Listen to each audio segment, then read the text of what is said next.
کے میدان میں اللہ کا نبی پہنچ. یہودیوں نے کہا تو سچا نبی ہے تو کوئی پیشین گوئی کر. ہمارا نبی موسیٰ تھا، وہ ہونے کو ہونے سے پہلے بتا دیتا تھا. تو اگر سچا نبی ہے تو کوئی بات بتاؤ جو کل پوری ہو جائے، پرسوں پوری ہو جائے، ہم تجھے نبی مان لیں گے. حضور نے فرمایا تم مجھ سے لڑو گے، 40ویں دن میں فتح پاؤں گا. بس جوان جاتے تھے، دروازے کے نیچے کھڑے ہوتے تھے، کھڑکی کھلتی تھی، ایڈے وڈے منہ والا بندہ اتو سر کٹ، مجاہد نیچے سے نعرہ مارتا تھا اللہ. حضور کے خیمے میں پہنچ کے ہو اکبر. کرکٹ میچ میں اگر اووروں والا میچ ہو اور نالائق بیٹسمین آ جائے تو مخالف ٹیم عقل مند ہو تو اسے آؤٹ نہیں کرتی، چنگا اوور ضائع کی رکھے، کیونکہ یہ چلا گیا تو کوئی قابل نہ آ جائے. انہوں نے بھی کوئی نہیں مارا، دونوں طرف سے خیریت رہی. 39 دن گزر گئے، شکور 200 اوور بقایا، 1 وکٹیں ساری ختم. 39ویں دن کا سورج غروب ہوا، یہودیوں کی نجس عورتیں ڈھول لے کر قلعہ قموش کی چوٹی پہ چڑھی. انہوں نے بدتمیزی کے گیت گانا شروع کیے. آمنہ کے لال تو نے نبوت کا جو معاذ اللہ جھوٹا دعویٰ کیا تھا آج اس کی کلی کھل گئی. اگر تو سچا نبی ہوتا تو تو خیبر کو فتح کرتا. تو نے کہا تھا میں 40 دن میں فتح کر لوں گا. 39 دن میں ہمارے قلعے کا نہ دروازہ کھلا، نہ کوئی اینٹ ٹوٹی، نہ کوئی مجاہد قتل ہوا. بدتمیز عورتوں کے بے غیرتی پہ مبنی گیت سن کر کبھی پریشان نہ ہونے والا محمد پریشان ہوا. آواز دے کے کہنے لگا سلمان جی وارث سلیمان جلدی کر میرے لیے مسلح عبادت بچھا. 40ویں رات میں خیبر کے میدان میں نبیوں کے سلطان نے 2 رکعت نماز استغاثہ پڑھی. رحمان کو دیکھ کے کہتے میں نے کہا تھا ساتھ آنے دے، تو نے کہا تھا مدینے رہنے دے. اسے چھوڑ آیا ہوں، انہیں چھیڑ بیٹھا.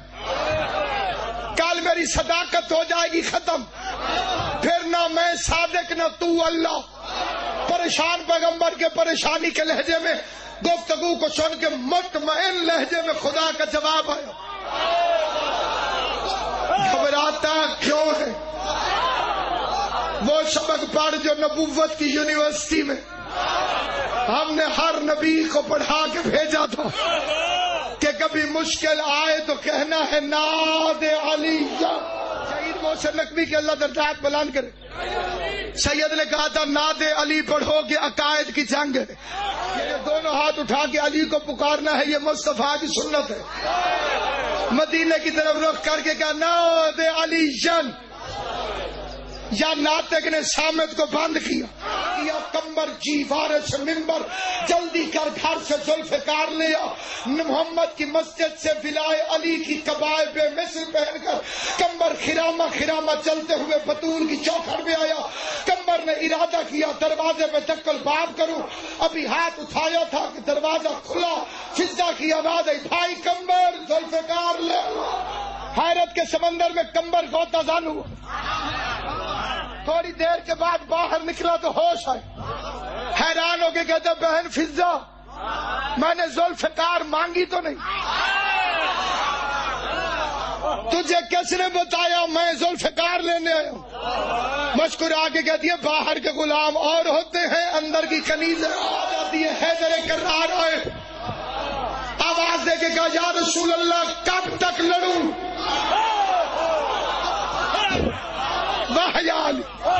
کب تک لڑوں؟ پیغمبر کی آواز آئی جب تک میری تلوار میدان میں آ کے تیری تلوار کا بوسہ نہ لے لے. علی جا میری دعا تیرے پیچھے پیچھے. شیر ببر چلو، شکار کھیلنے کے لیے شیر نر چلو، کیونکہ پیغمبر نے فرمایا تھا لوتی ان رایتن ختم رجولن، کل علم مرد کو دوں گا. مرحبا صاحب نے علی کو آتا دیکھا، نجومی نے بتایا پہلے جوان اور تھے، یہ اور ہے، پہلے نمائش والے تھے، یہ آزمائش والے تھے، پہلے یار تھے، یہ محمد کا خون ہے۔ مرحب نے 2 زیریں پہنی، 2 خود پہنے، 2 نیزے اٹھائے، 2 تلواریں اٹھائیں۔ علی عادل امام تھا۔ علی نے فرمایا مرحب ایک ہے، چیزیں 2 کیوں ہیں؟ علی نے ایک مرحب کے 2 کر دیے، خیبر کا در، مرحب کا سر،